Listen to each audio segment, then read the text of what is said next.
La infancia de Neil Diamond en Brooklyn nunca fue fácil, aunque él mismo la recuerda con una mezcla de ternura y resignación.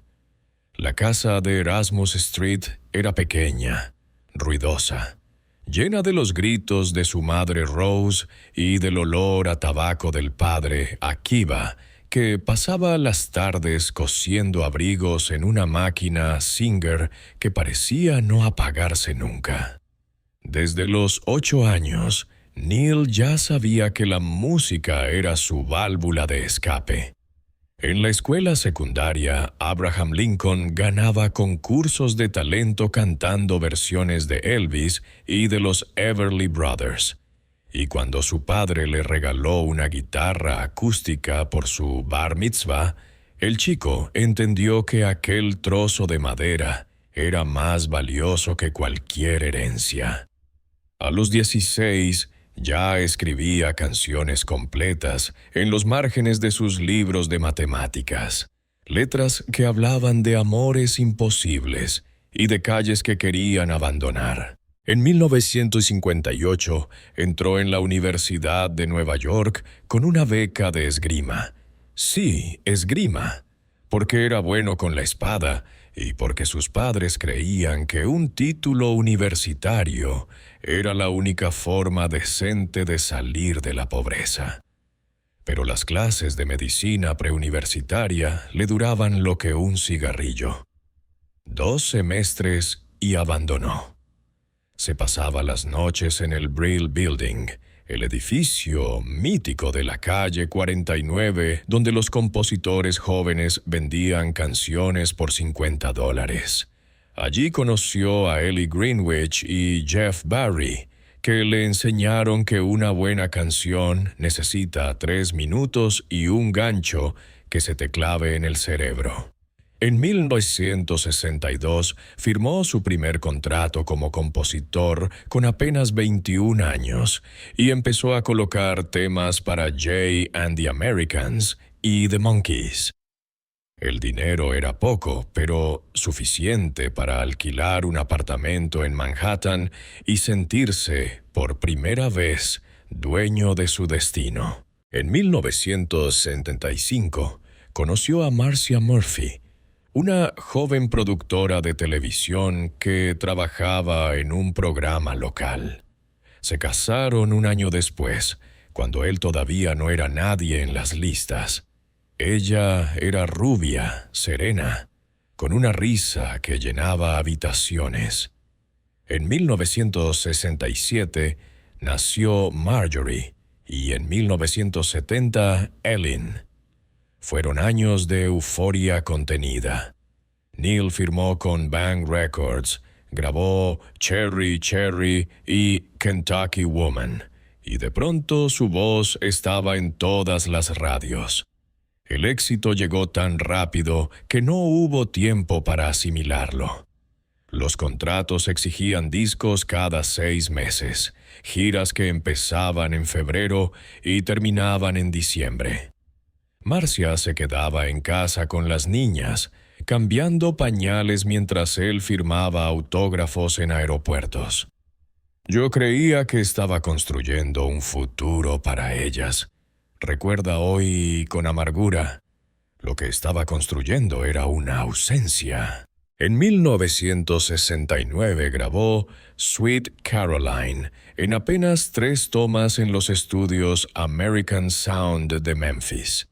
La canción la escribió pensando en Caroline Kennedy, pero también en Marcia, que en aquel momento estaba embarazada de Ellen y se sentía sola en un apartamento de Los Ángeles al que él apenas llegaba.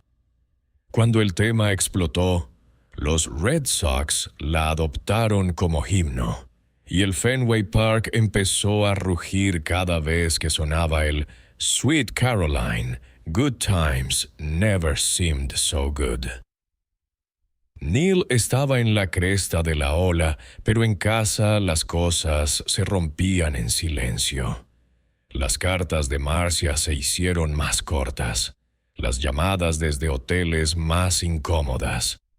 En 1972 grabó Hot August Night en el Greek Theatre de Los Ángeles, un álbum en vivo que muchos consideran su obra maestra.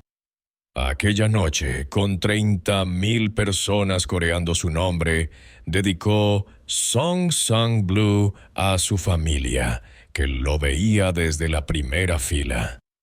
Fue una de las pocas veces que los tuvo cerca. 2 semanas después volvió a la carretera y no regresó en 5 meses. El divorcio de Marcia llegó en 1978, anunciado en una nota de prensa que hablaba de diferencias irreconciliables. En realidad, la diferencia era una sola. Él vivía en aviones y ella criaba a 2 niñas que preguntaban cada noche cuándo volvía papá.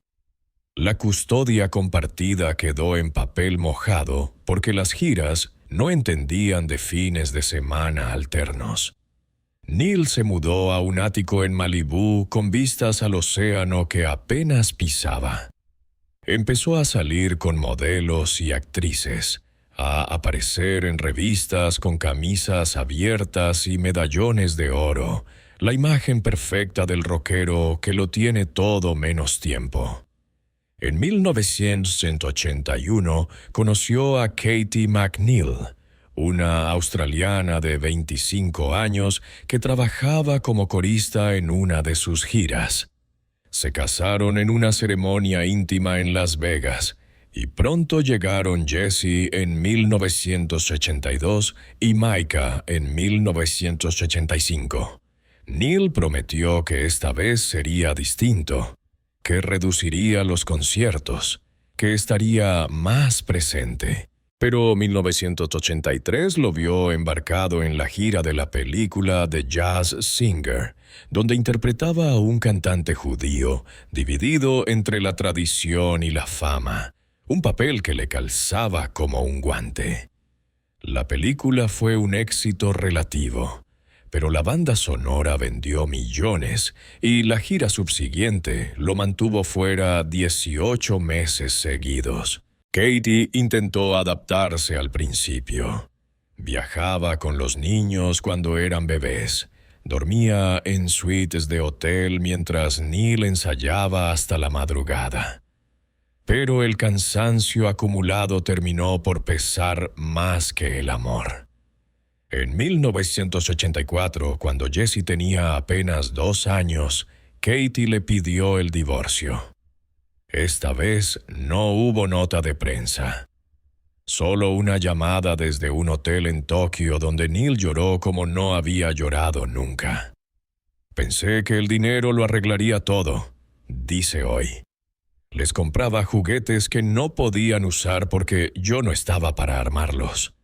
Los niños crecieron entre niñeras y abuelos, viendo a su padre en la televisión mientras cenaban solos. En 1987, durante una entrevista en el programa de Oprah, Neil habló por primera vez de la culpa, pero lo hizo con frases hechas, como quien recita una canción que no siente. El público aplaudió su sinceridad aparente, y él volvió al camerino a prepararse para el siguiente concierto. El tercer matrimonio con Ray Farley empezó en 1995 y terminó en 1999. El más breve y quizás el más doloroso, porque ya no había excusas de juventud. Para entonces, Neil tenía 54 años, era multimillonario y seguía llenando estadios. Los 4 hijos ya eran adolescentes o jóvenes adultos que habían aprendido a no esperar demasiado. Las Navidades se celebraban cuando su agenda lo permitía. Los cumpleaños se compensaban con regalos caros enviados por mensajero. En 1996, durante la gira mundial de Tennessee Moon, Marjorie le envió un fax al hotel de Sydney donde estaba alojado. «Papá, me caso el sábado. Sé que tienes concierto, pero quería que lo supieras». Neil leyó el mensaje entre camerinos, con la guitarra aún enchufada, y sintió que el suelo se abría bajo sus pies. Canceló el concierto de esa noche, algo que no había hecho nunca por motivos personales, y tomó el primer vuelo a Los Ángeles. Llegó con 24 horas de retraso. La ceremonia ya había terminado. Su hija lo recibió con una sonrisa educada y un «No pasa nada, papá, lo entiendo». Él supo que sí pasaba, y mucho. Los años siguientes fueron de una soledad extraña. Estadios llenos y una casa vacía. En 2008, durante la gira Home Before Dark, empezó a sufrir dolores en la espalda que los médicos achacaban al estrés y a las malas posturas de décadas encima del escenario. En 2015, tras el divorcio definitivo de su tercera esposa, se mudó a una casa más pequeña en Encino y colgó las guitarras de gira. Fue entonces cuando los hijos empezaron a aparecer sin avisar, como quien prueba si la puerta sigue abierta. Las primeras visitas fueron tensas, conversaciones cortas, silencios incómodos, reproches que salían disfrazados de bromas. Pero también hubo momentos de una ternura inesperada. Maika, con 18 años, le pidió que le enseñara a tocar Crackling Rosie en la guitarra. Se pasaron una tarde entera en el porche, padre e hijo, equivocándose en los acordes y riéndose como si el tiempo no hubiera pasado. En enero de 2018, el diagnóstico de Parkinson cayó como una sentencia.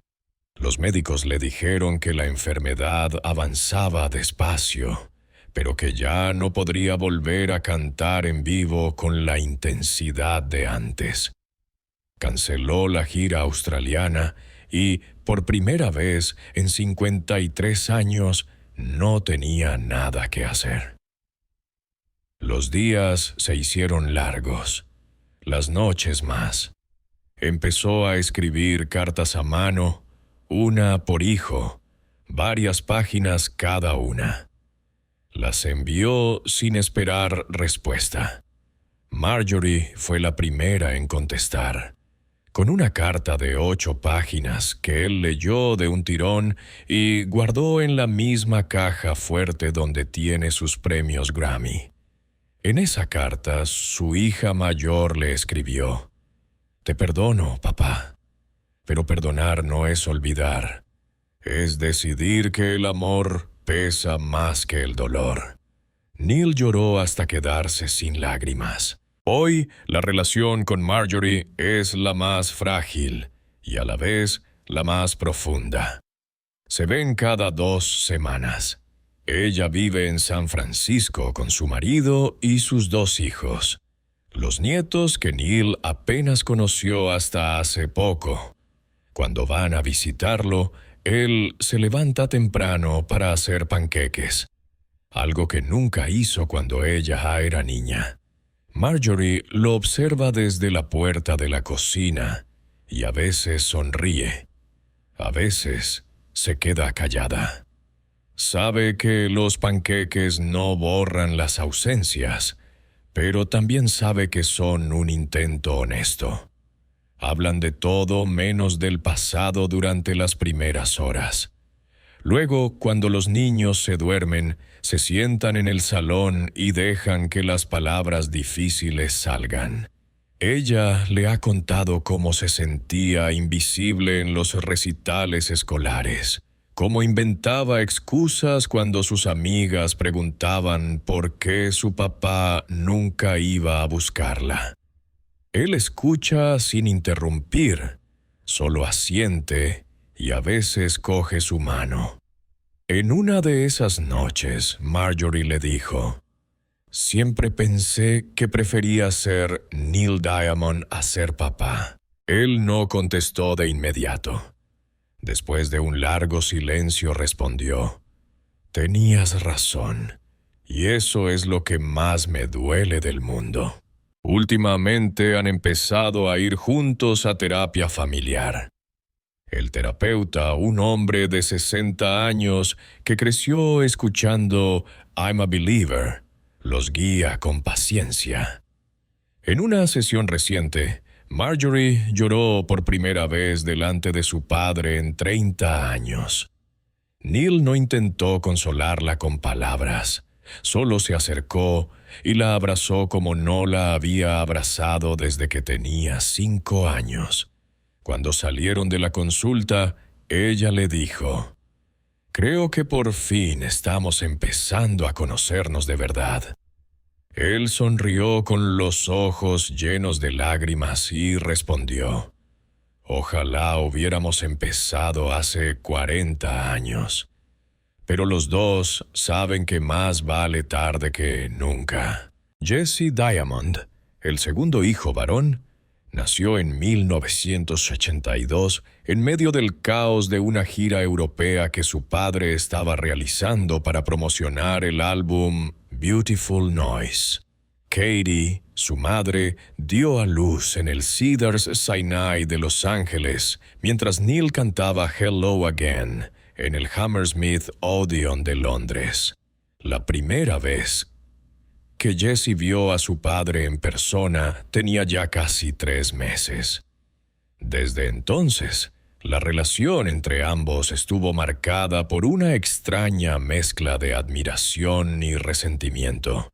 Admiración porque Jesse creció escuchando a su padre en la radio y viendo cómo estadios enteros coreaban sus canciones, y resentimiento porque esas mismas canciones le robaban al hombre que necesitaba en casa. A los 12 años, Jesse pidió una guitarra eléctrica por Navidad.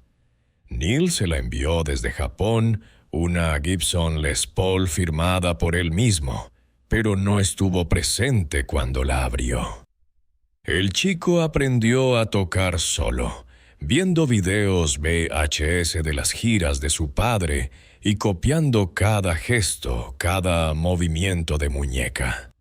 A los 17 formó su primera banda de garage y empezó a componer canciones que hablaban de padres ausentes y de carreteras que nunca terminan. Cuando Neil escuchó la maqueta que Jesse le envió por correo, reconoció inmediatamente su propia voz en la de su hijo, pero también algo más duro, más crudo, una rabia que él nunca se había permitido expresar en público. El reencuentro musical comenzó de forma casual en 2019. Jesse, que ya tenía 37 años y una carrera modesta como guitarrista de sesión en Los Ángeles, recibió una llamada de su padre. «Ven a casa, trae la guitarra». Jesse llegó preparado para una conversación incómoda, pero se encontró con Neil sentado en el estudio casero, con una Martin acústica de 1964 sobre las rodillas y los ojos llenos de una vulnerabilidad que nunca le había visto. Empezaron tocando Solitary Man a 2 guitarras, sin amplificadores, solo voz y cuerdas. Cuando llegaron al verso I know I'm not the man I used to be, Jesse se detuvo. Neil siguió tocando y terminó la frase con la voz rota. But I'm trying to be the father I never was. Fue la primera vez que Jesse lloró delante de él. Desde entonces se ven 2 o 3 veces por semana. Han grabado más de 30 canciones juntos, ninguna destinada al mercado. Son ejercicios de catéteres, canciones que hablan de aeropuertos vacíos, de cumpleaños olvidados, de promesas rotas y de segundas oportunidades. Una de ellas, que titularon provisionalmente Late Night Flight, tiene un verso que Jesse escribió y que Neil canta con la voz temblorosa. Llegué cuando el pastel ya no tenía velas. y tus ojos ya no preguntaban por mí. Cuando la terminaron, se quedaron en silencio durante casi 10 minutos. Luego Jessie dijo: «Esto es lo más cerca que hemos estado nunca, papá». Neil respondió: «Y lo más lejos que he estado de ser un buen padre». Jessie ha sido el puente con sus hermanos. Es él quien organiza las cenas familiares los domingos, quien convence a Marjorie de que venga aunque esté enfadada, quien lleva a Micah al estudio cuando Neil tiene un día malo por el Parkinson. En una de esas noches, mientras cenaban pizza en el jardín, Jessie levantó su copa y dijo: «Brindo por el padre que llegó tarde, pero que llegó». Todos rieron, algunos con lágrimas. Fue la primera vez en décadas que la palabra padre sonó sin dolor en esa casa. Elin y Micah, los menores, nacieron con 5 años de diferencia y crecieron en un mundo donde su padre ya era mito antes que persona. Elin, nacida en 1970, es la más callada de los 4. Una mujer que eligió la docencia como forma de estar presente en la vida de otros niños porque sabía lo que era crecer sin la presencia de un padre. Micah, nacido en 1985, es el más cinematográfico, director de documentales independientes, siempre con una cámara en la mano, grabando momentos que otros dejan pasar. Entre los dos han tejido una red de protección alrededor de Neil que es tan sólida como silenciosa. Elin fue la primera en volver cuando el Parkinson obligó a su padre a parar. Llegó un día de marzo de 2018 con una maleta pequeña y se quedó 3 meses. Dormía en la habitación de invitados, preparaba el desayuno, lo acompañaba al neurólogo, le recordaba tomar las pastillas a la hora exacta. Nunca hablaron del pasado directamente, pero una noche, mientras veían un viejo concierto en DVD, Elin dijo: «Recuerdo que tenía 8 años y te vi en la tele cantando Forever in Blue Jeans. Me puse a bailar sola en el salón porque pensé que así me veías desde el escenario». Neil apagó el televisor y la abrazó. No dijo nada, no hacía falta. Micah, por su parte, empezó a filmar a su padre sin avisar.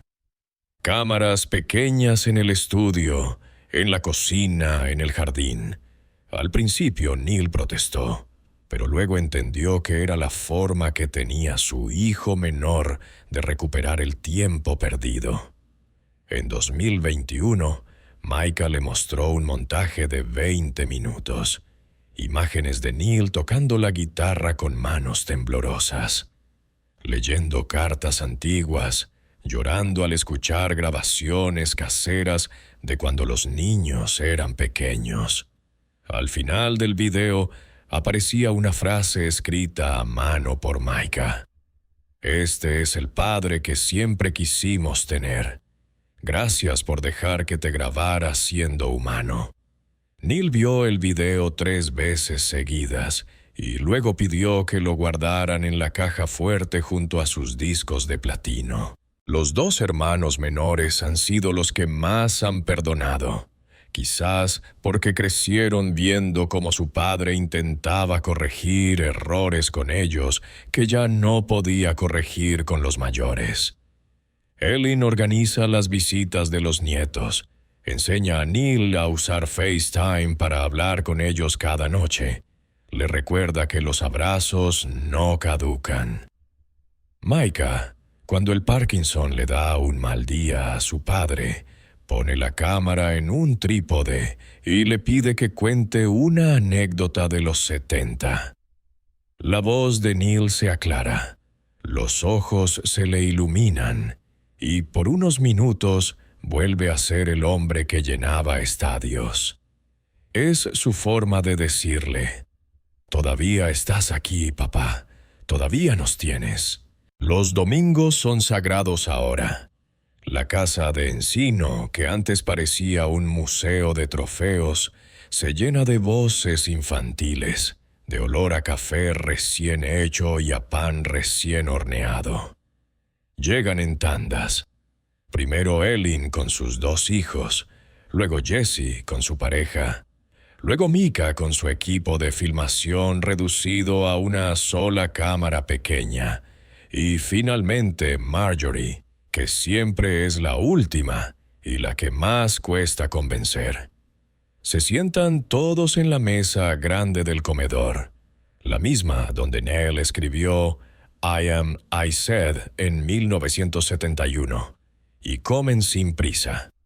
Hablan de todo, de los estudios de los nietos, de las series que están viendo, de la salud de Neil. Nadie menciona los años o años perdidos, a menos que alguien los traiga a colación, y cuando sucede ya no duele tanto. Neil ha escrito una canción nueva que todavía no tiene título. La toca despacio, con dedos que ya no obedecen del todo, mientras los 4 hijos escuchan en silencio. La letra dice: «Llegué tarde a tu primera palabra y a tu último partido de fútbol. Llegué tarde a todo lo importante, pero llegué y aquí estoy». Cuando termina, siempre hay alguien que llora.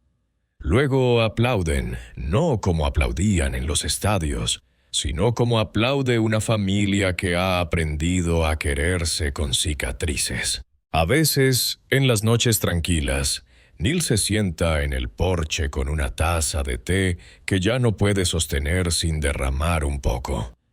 Mira las luces de Los Ángeles a lo lejos y piensa que ha cantado para millones de personas que nunca lo conocieron de verdad, y que ahora tiene la suerte inmensa de ser conocido de verdad por las 4 personas que más importan.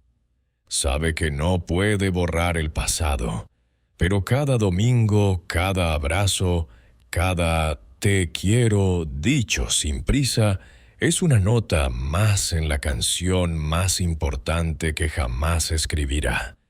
La de un padre que llegó tarde, pero que llegó para quedarse.